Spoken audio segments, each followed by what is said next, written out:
Broads Media.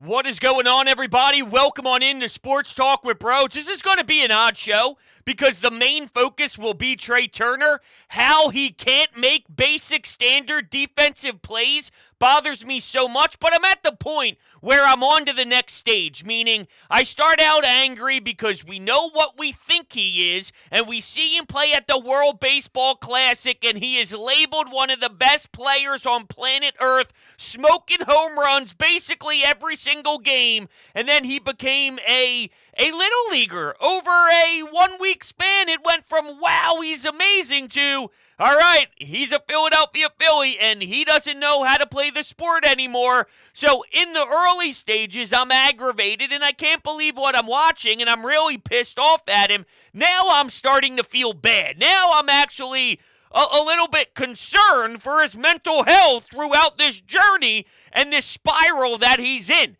You know, you hear the reports that he's taking batting practice right after the game's over. He goes 0 for 5 in that horrible loss that happened. I don't know how they lost, seriously. When Brandon Marsh hits a home run off David Robertson, right then and there, it should have been completed, right? I'm even saying it's fine. It's not, but I'm saying it's fine. It's not, but I'm just saying it's fine that Zach Wheeler gives up back-to-back homers with a 5-0 lead after that long inning forced him to stay on the bench. And, you know, it's just unfortunate that he got out of his rhythm because, well, guys were getting hit by pitches and guys were getting walked nonstop. You can make the argument the offense probably should have scored more than just 5, right? When the Marlins are only down 2-0, they probably exhale and wonder if it could have been 4-0. When Bohm knocks in a few runs, that's awesome. Could it have been more, though, so this would have never even occurred, right? So you're not even in this predicament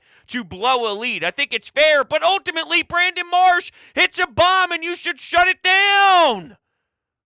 Over. We're not playing any games. But even when it's 5-2, I can't believe it went as south as it did. Now, the whole Craig Kimbrell thing is weird as hell. They wanted to hold off. They looked at his recent workload and thought to themselves, you know what, it's probably not the best. So they go with Soto. That fails. But yo, Rob, can we stop using Matt Strahm for 2 innings? When is that ever a good idea? You're lucky to get through 1 inning with Matt Strahm. So that's a huge, huge red mark next to Rob Thompson's name when trying to strategize and looking at Strahm. I'm sorry, it's inexcusable. It can't happen. We have to be smarter than that. You have to be more creative. He's a wrecking ball. It's just the truth. He's a wrecking ball at times. You can't squeeze more out of him. That's when you get yourself into trouble. But if Craig is unavailable, he's unavailable.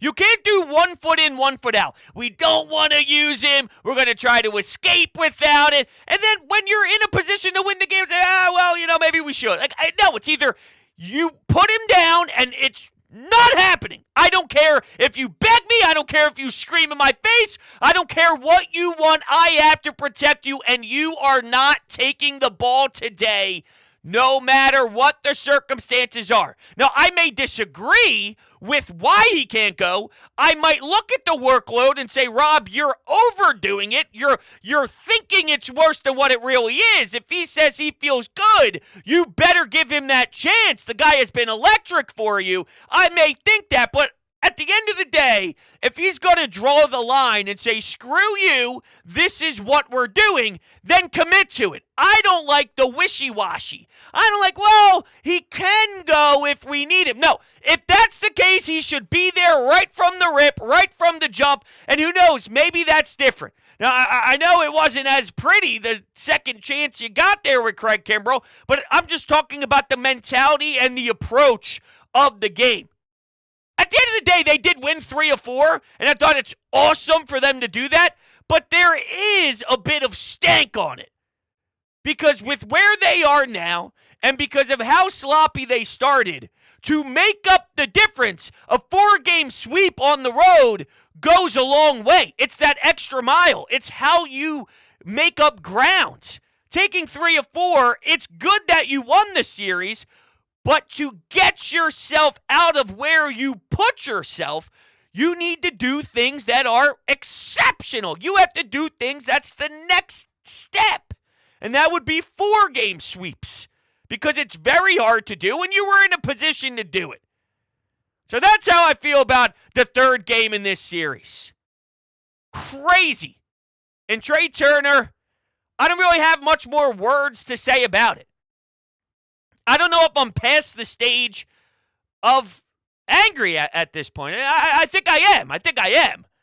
Really is what I meant to say. I think I am past that stage. And now I'm just feeling horrible for him.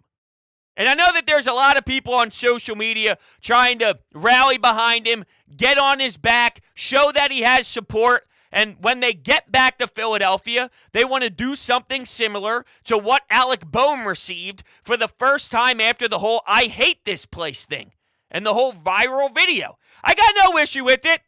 When times are tough, you sometimes need that support system. You need your best friend to put his hands over your shoulder or his arms over your shoulder and be like, "I got you, dude. I got you. I get it. I understand. It is rough, and you are definitely not in a good spot." What do you say? What do you say here?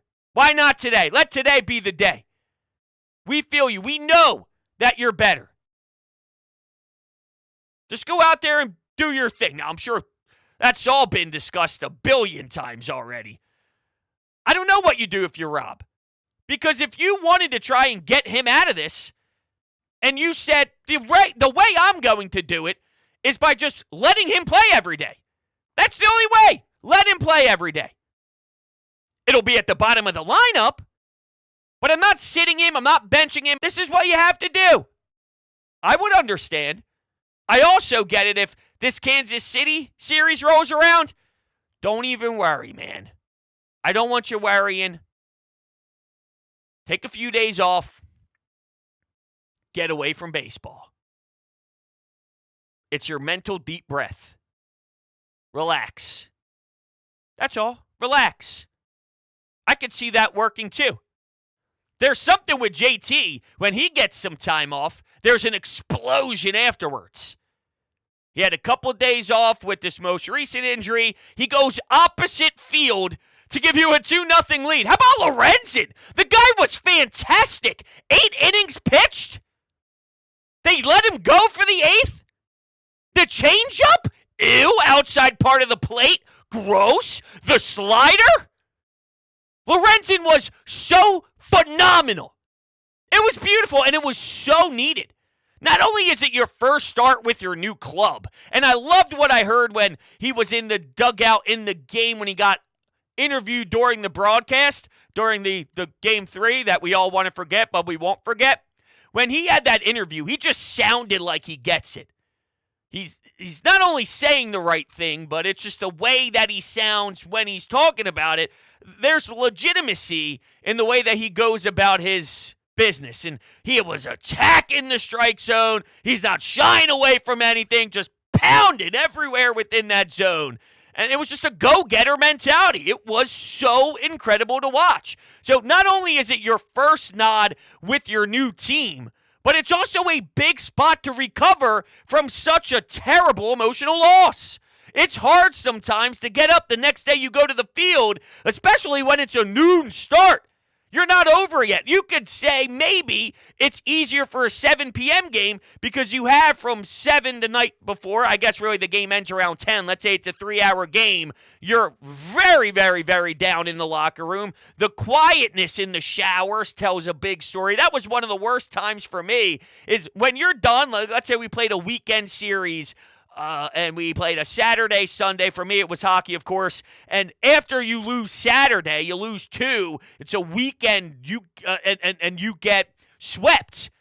The locker room's not fun, man. The ping pong isn't happening. The music isn't going on. You're not dancing. Nobody's cracking jokes and having fun. The showers are super quiet instead of embracing, enjoying a big W and having a blast. So you go through that, and then bang, 12 o'clock, you're right back there. You don't have enough to digest it and mentally prepare, and you kind of embrace yourself for a game to bounce back. You just have to do it. You have to do it. There's no time for the mental preparation because the game's 7 hours before the normal start time.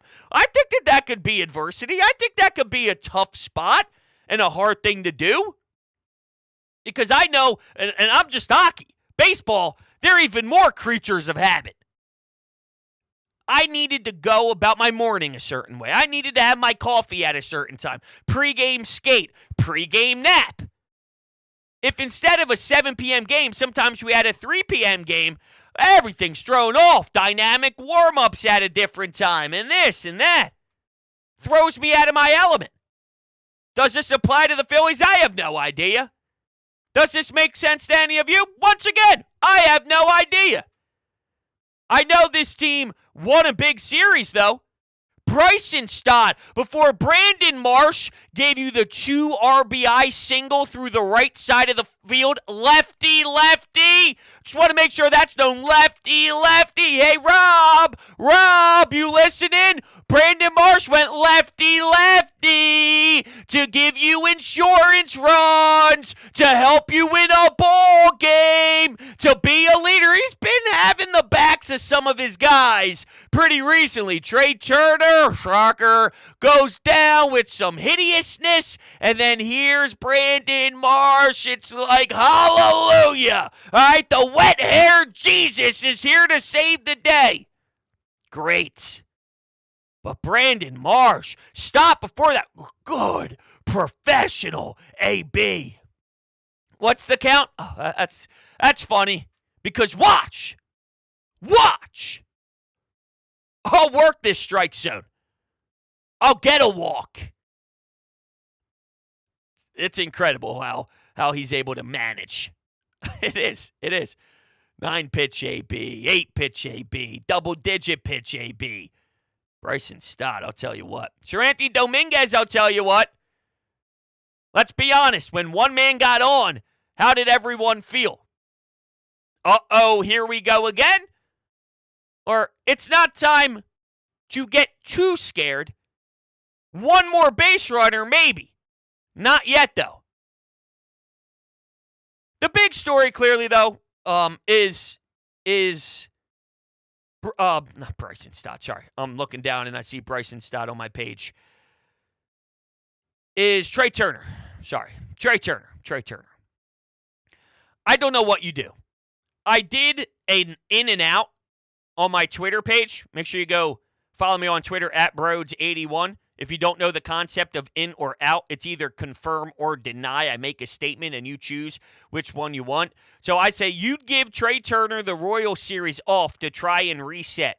61% of Phillies fans are in with that, and 39% are out. Closer than I thought it would be. Now, maybe this ties together, maybe it doesn't, but yesterday's version of in or out was also Phillies related. In or out, Gene Segura should be brought back. Almost 1,200 votes, 1,186. 60% are in on Gene Segura, being similar to a Josh Harrison role is how they're trying to justify. Well, if the alternative is a Justin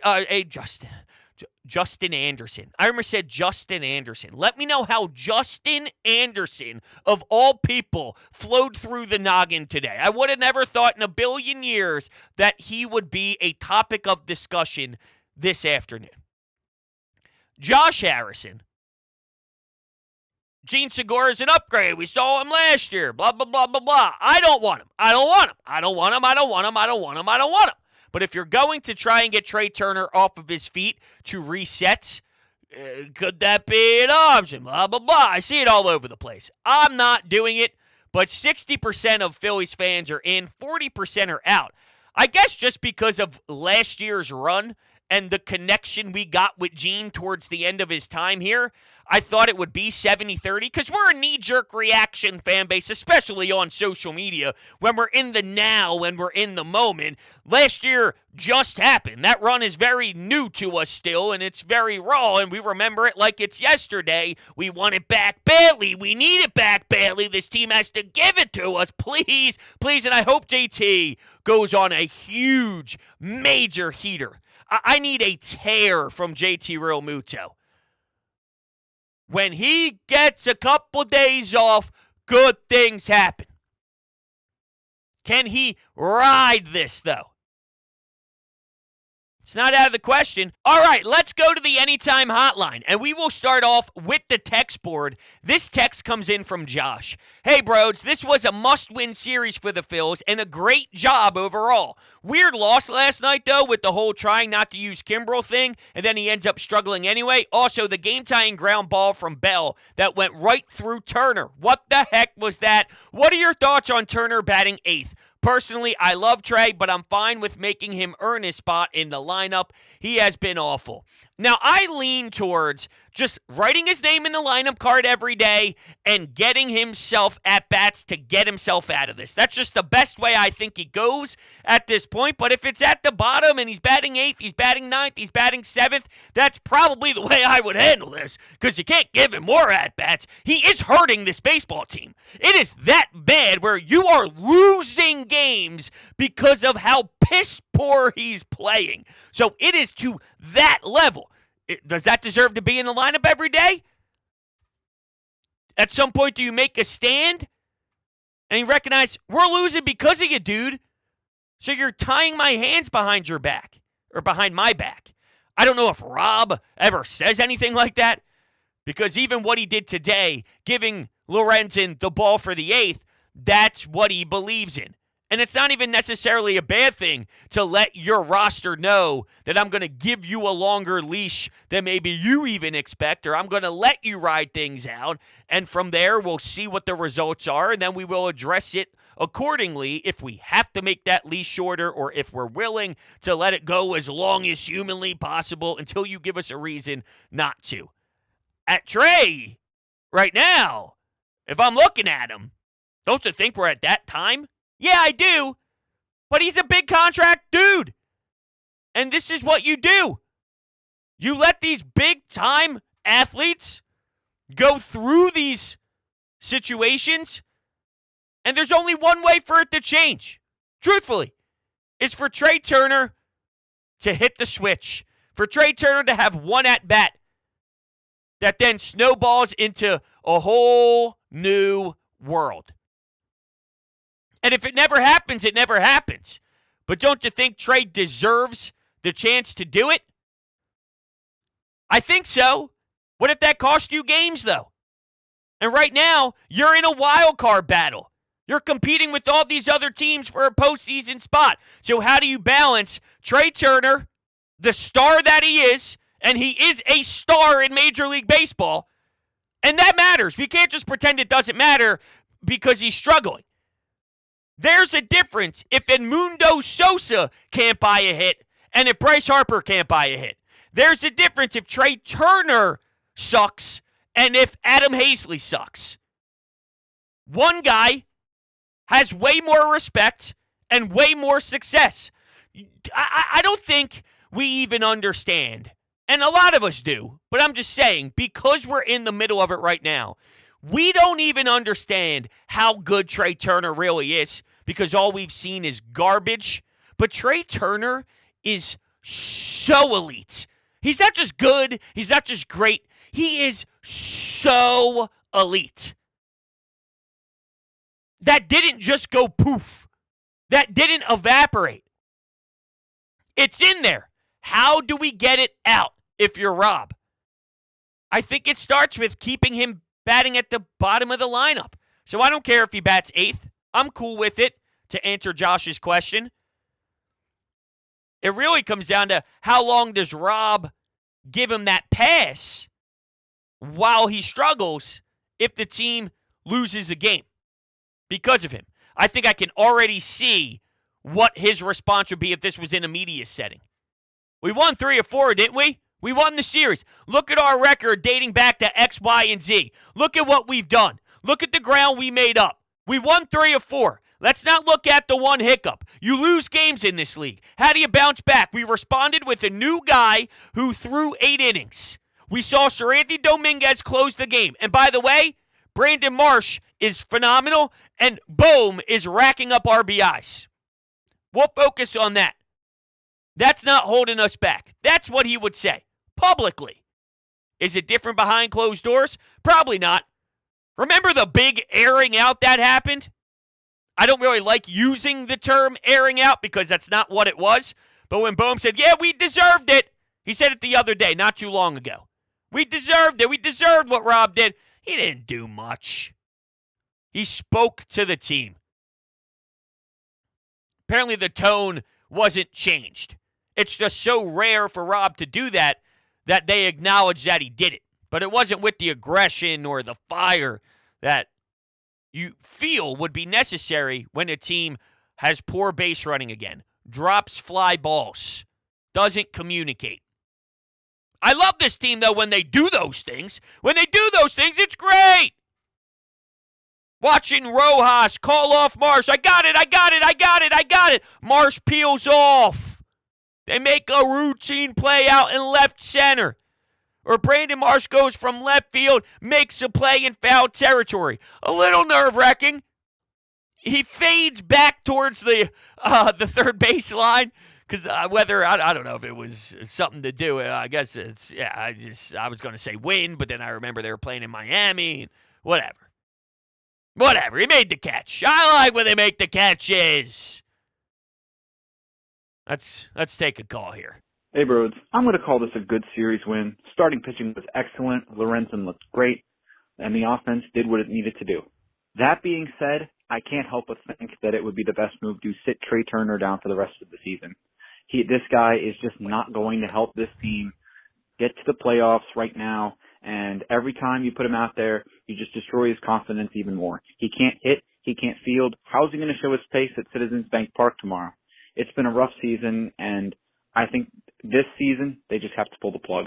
You can't do that. I thought you were going to say sit him down for a series or so, and I start nodding my head, acknowledging that I'm sure that could be in the cards. While I may not lean to do it, I get it. I get it. You're not sitting him for the whole season. That's not how professional sports works, once again, when you're this high caliber of athletes. This dude is sensational. Look at how the baseball world spoke about him during the World Baseball Classic. There was a reason why. He's not a home run hitter, okay? He's not going to have the incredible amount of power that he put on display during that tournament. But he takes over games, and he's athletic on the bases, and he scores a lot of runs, and he's a pro's pro, and he's one of the rarest forms of pro athletes. You don't sit their ass on the bench. And how is the reaction going to be at Citizens Bank Park? I actually think it's going to be positive. I actually sense that there's going to be a flip and a change instead of the angry boo, boo, boo. There's going to be some jerk-offs. You can't get them out of the ballpark. They're going to be there. There's always going to be a small percentage that does something. Maybe I'm being naive. I don't know. I'm not just going and basing it all off of social media. There seems to be a trend, though, of everyone getting behind him and everyone showing love that we get it, dude. We get it. We believe in you. We know. Because it's true. At the end of the day, it is true. We're not just trying to make believe that something's in there that's not. We're not holding on. It's not Dominic Brown, okay? Dominic Brown, while he showed excellence, Trey Turner is an all-star caliber year after year after year after year, championship caliber MLB player. Championship. We know it is. We know it is in there.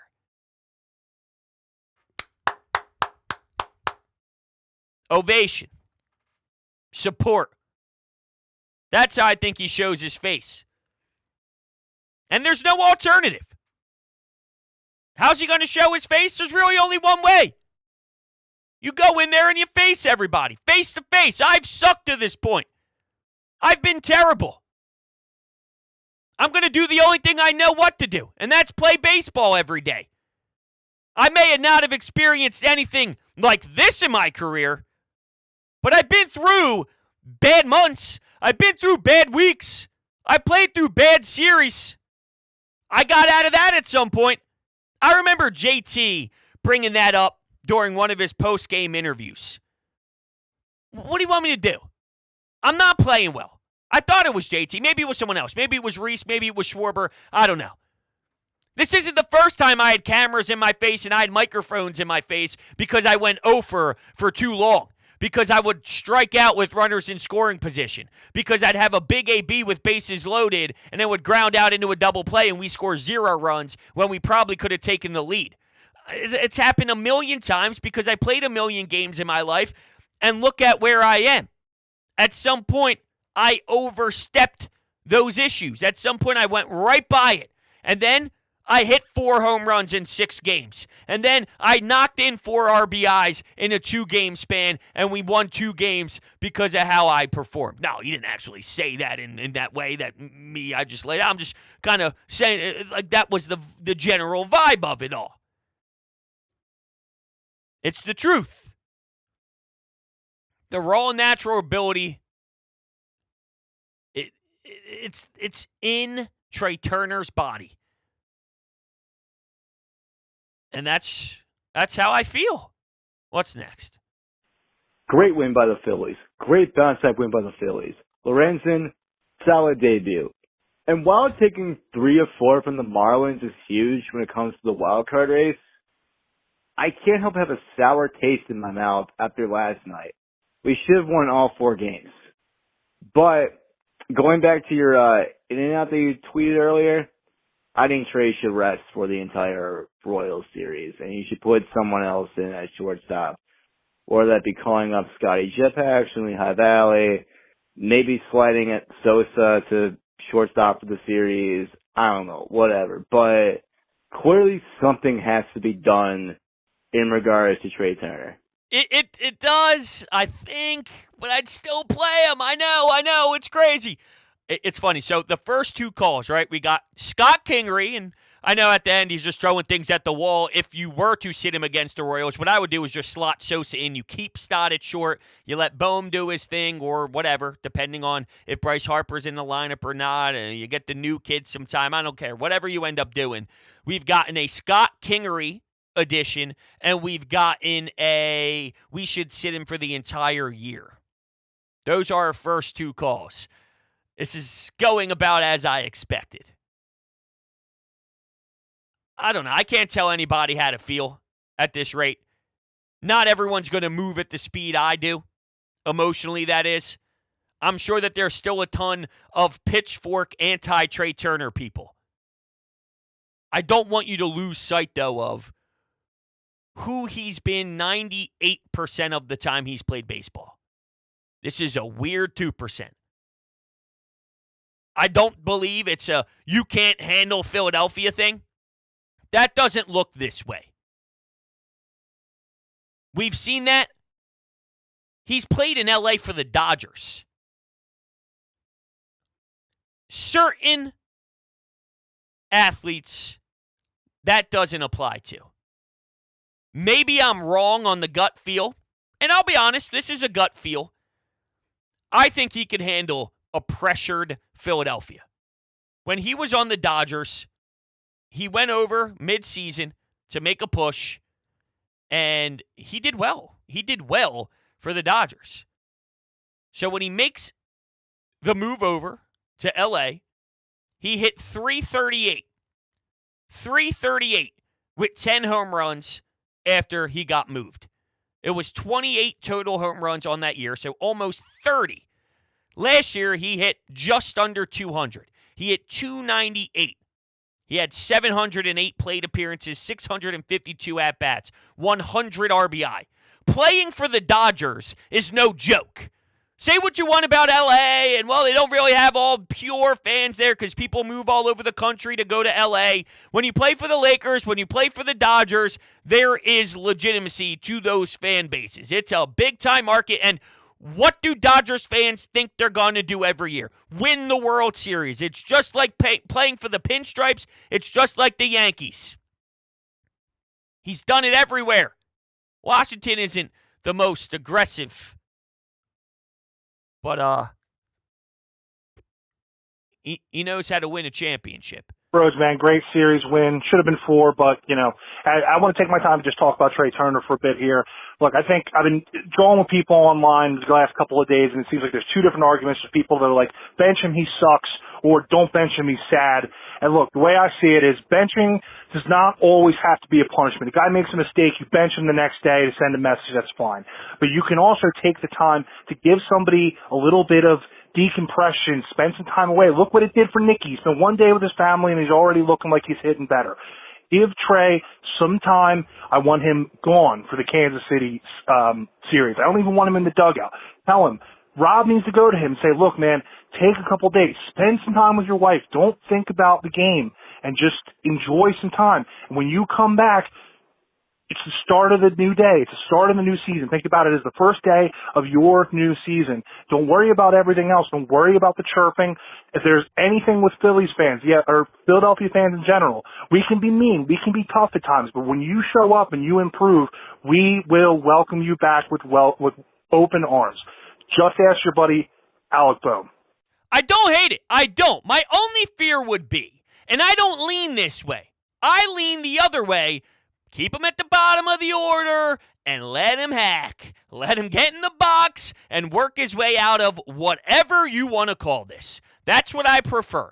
If you do keep him away and you let him breathe, when you return, is it harder? Because when you self-assess, you realize, hold on a second. I'm Trey Turner. I'm now at the point where I got to remove myself from the ballpark.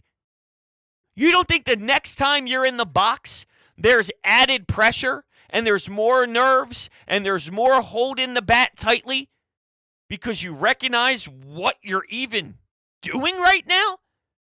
Maybe not. Maybe that's me overthinking because I'm afraid of that being the result. It needs to be discussed, though, no? It needs to at least be on the table. It is a potential outcome. I know I would feel that way. Is it as much of a refresh and a reset? Or is it more of a wake-up call of, Jesus, what am I doing? There's no way this is real. I gotta be in a nightmare. I gotta be in a dream. There's nothing better than when you're in a nightmare, you're getting chased by someone with a chainsaw, and then you wake up heavy breathing, like, whew, all right, that wasn't real. It's a great feeling. I'm sure Trey wishes he was doing that right now. All right, everyone, thank you all so much for hanging out with me. You guys are great people, fantastic people. I love you. We'll be talking soon. See you on the next one.